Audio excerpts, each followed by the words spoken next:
आयोजन के अवसर पर पूरे आर्य जगत को, पूरी दुनिया के आर्य जगत को अपना मार्गदर्शन प्रस्तुत करें। एक बार खड़े होकर उनका अभिनंदन एक बार कर दीजिए, जोरदार तालियां। भारत माता की, भारत माता की, भारत माता की। महर्षि दयानंद की, महर्षि दयानंद की, भारत माता की। माननीय प्रधानमंत्री महोदय जी,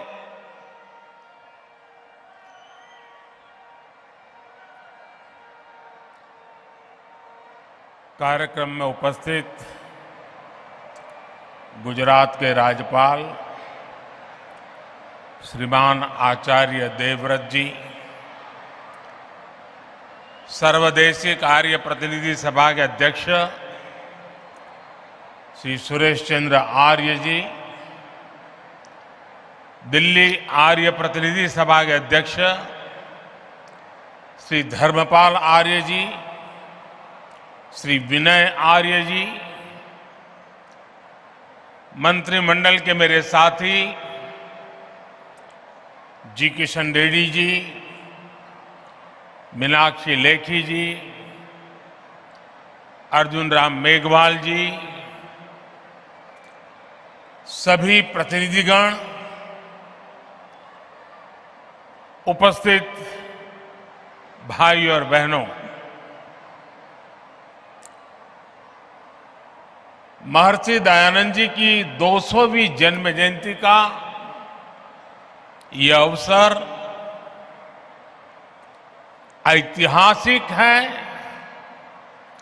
और भविष्य के इतिहास को निर्मित करने का अवसर भी है।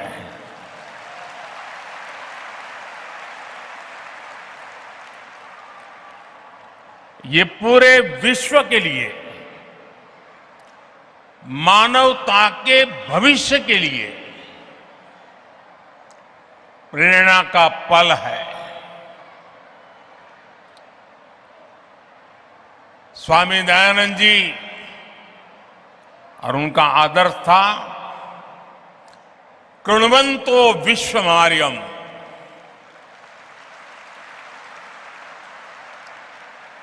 अर्थात हम पूरे विश्व को श्रेष्ठ बनाएं,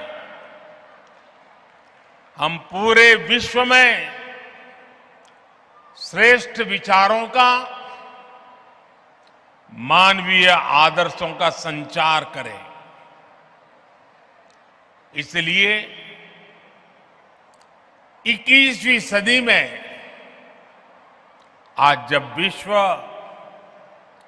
अनेक विवादों में फंसा है, हिंसा और अस्थिरता में घिरा हुआ है, तब महर्षि दयानंद सरस्वती जी का दिखाया मार्ग करोड़ों लोगों में आशा का संचार करता है।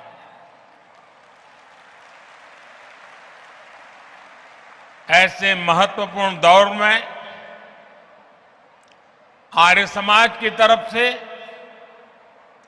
महर्षि दयानंद जी की 200वीं जन्म जयंती का ये पावन कार्यक्रम 2 साल चलने वाला है और मुझे खुशी है कि भारत सरकार ने भी इस महोत्सव को मनाने का निर्णय किया है।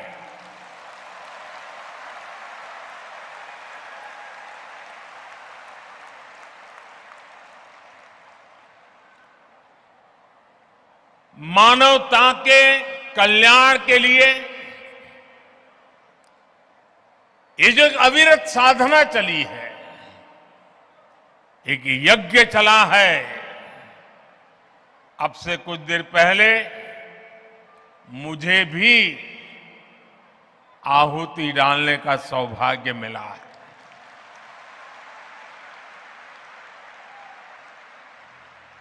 अभी आचार्य जी बता रहे थे, ये मेरा सौभाग्य है कि जिस पवित्र धरती पर महर्षि दयानंद सरस्वती जी ने जन्म लिया, उस धरती पर मुझे भी जन्म लेने का सौभाग्य मिला।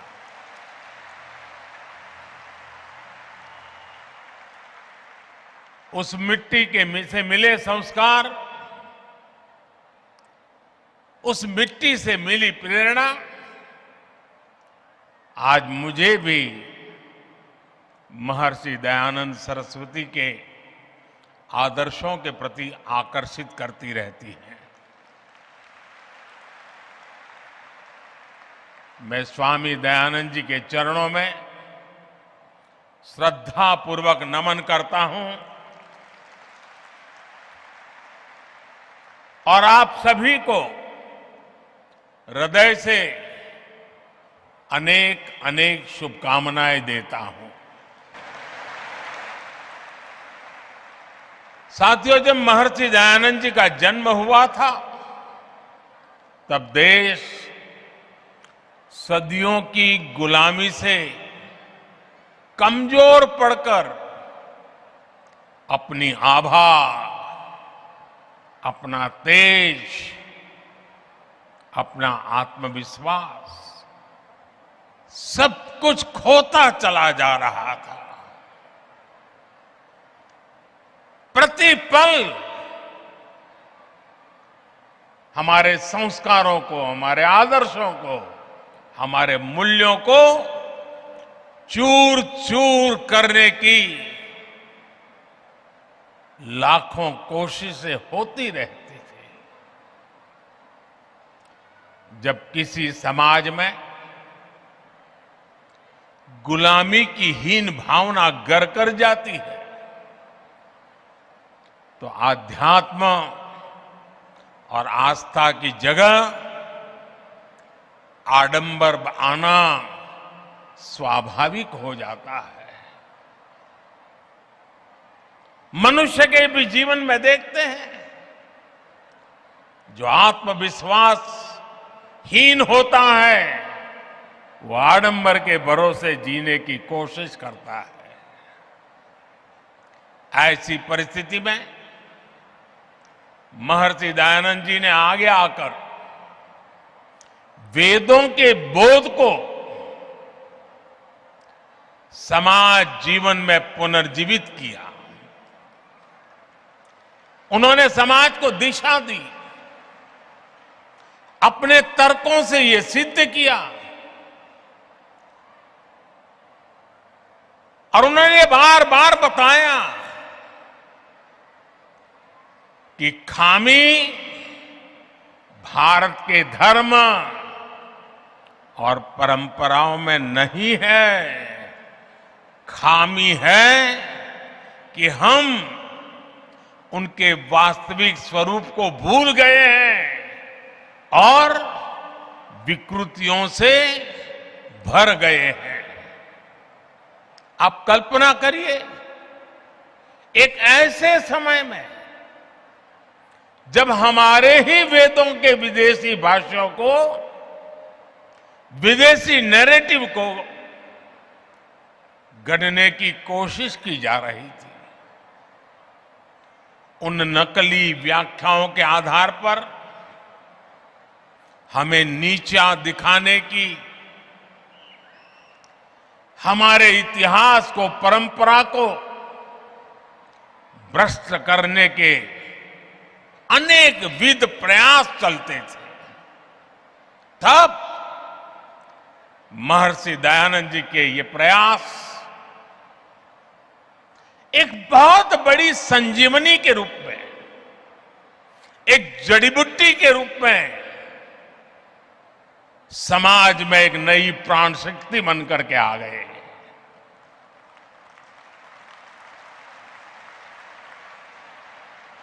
महर्षि जी ने सामाजिक भेदभाव, ऊंच नीच, छुआछूत ऐसी समाज में घर कर गई अनेक विकृतियां, अनेक बुराइयों के खिलाफ एक सशक्त अभियान चलाया। आप कल्पना कीजिए, आज भी समाज की किसी बुराई की तरफ कुछ कहना है, अगर मैं भी कभी कहता हूं कि भाई कर्तव्य पथ पर चलना ही होगा, तो कुछ लोग मुझे डांटते हैं कि आप कर्तव्य की बात करते हो, अधिकार की बात नहीं करते हो। अगर 21वीं सदी में मेरा यह हाल है तो 150 पौने 200 साल पहले महर्षि जी को समाज को रास्ता दिखाने में कितनी दिक्कतें आई होगी।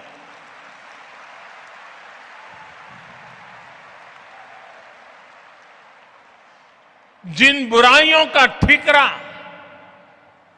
धर्म के ऊपर फोड़ा जाता था, स्वामी जी ने उन्हें धर्म के ही प्रकाश से दूर किया।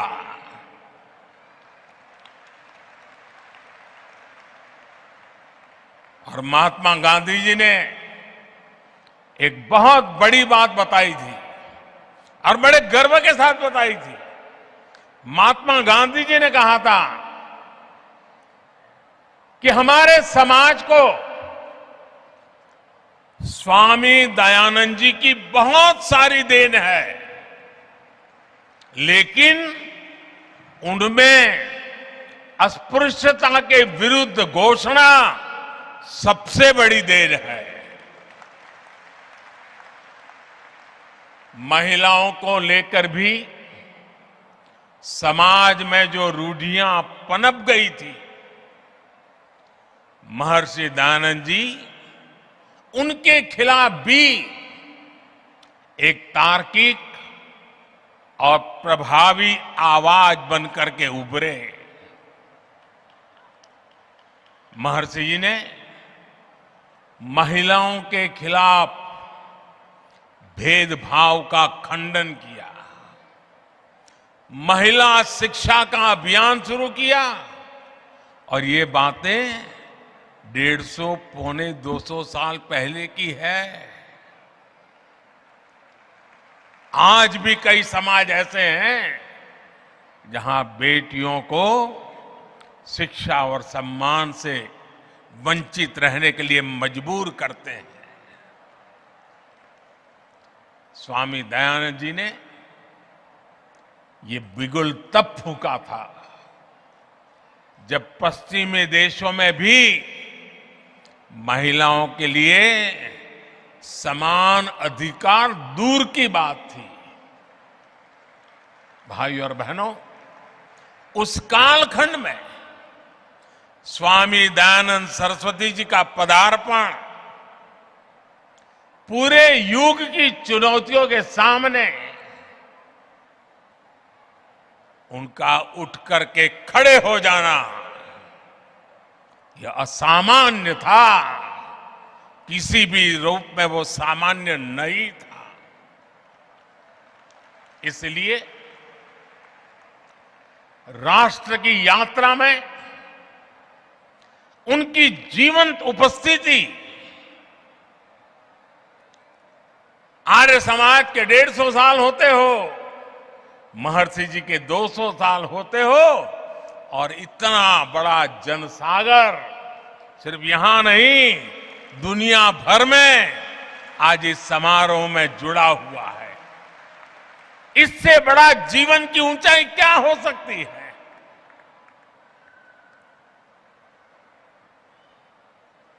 जीवन जिस प्रकार से दौड़ रहा है, मृत्यु के 10 साल के बाद भी जिंदा रहना असंभव होता है। 200 साल के बावजूद भी आज महर्षि जी हमारे बीच में हैं।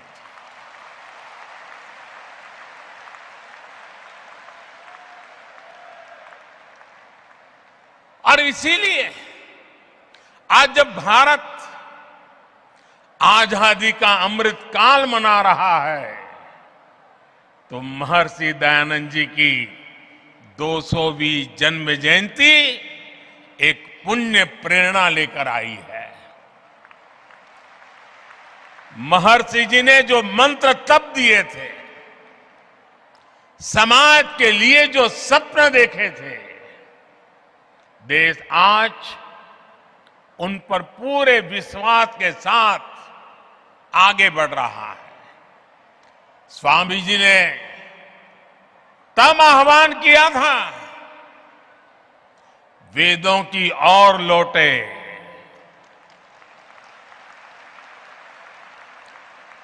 आज देश अत्यंत स्वाभिमान के साथ अपनी विरासत पर गर्व का आह्वान कर रहा है। आज देश पूरे आत्मविश्वास के साथ कह रहा है कि हम देश में आधुनिकता लाने के साथ ही अपनी परंपराओं को भी समृद्ध करेंगे।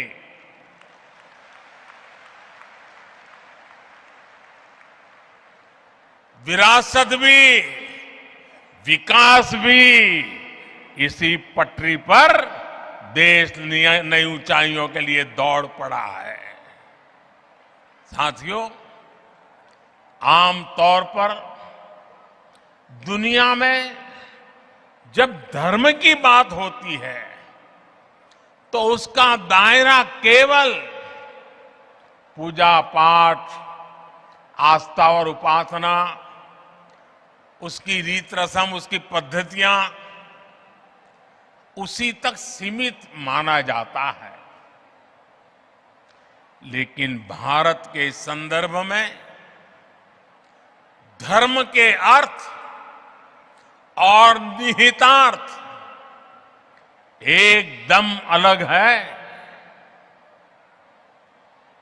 वेदों ने धर्म को एक संपूर्ण जीवन पद्धति के रूप में परिभाषित किया है। हमारे यहां धर्म का पहला अर्थ कर्तव्य समझा जाता है। पितृधर्म, मातृधर्म, पुत्र धर्म, देश धर्म, काल धर्म, ये हमारी कल्पना है। इसलिए हमारे संतों और ऋषियों की भूमिका भी केवल पूजा और उपासना तक सीमित नहीं रही। उन्होंने राष्ट्र और समाज के हर आयाम की जिम्मेदारी संभाली, होलिस्टिक अप्रोच लिया, इंक्लूसिव अप्रोच लिया, इंटीग्रेटेड अप्रोच लिया। हमारे यहां भाषा और व्याकरण के क्षेत्रों को पाणिनि जैसे ऋषियों ने समृद्ध किया। योग के क्षेत्र को पतंजलि जैसे महर्षियों ने विस्तार दिया। आप दर्शन में, फिलॉसफी में जाएंगे तो पाएंगे कि कपिल जैसे आचार्यों ने बौद्धिकता को नई प्रेरणा दी। नीति और राजनीति में महात्मा विदुर से लेकर के भर्तृहरि और आचार्य चाणक्य तक कई ऋषि भारत के विचारों को परिभाषित करते रहे हैं। हम गणित की बात करेंगे तो भी भारत का नेतृत्व आर्यभट्ट, ब्रह्मगुप्त और भास्कर जैसे महान गणितज्ञों ने किया। उनकी प्रतिष्ठा एक ऋषि से जरा भी कम नहीं थी। विज्ञान के क्षेत्र में तो कणाद और बरामीर जैसे लेकर के चरक और सुश्रुत तक अनगिनत नाम है।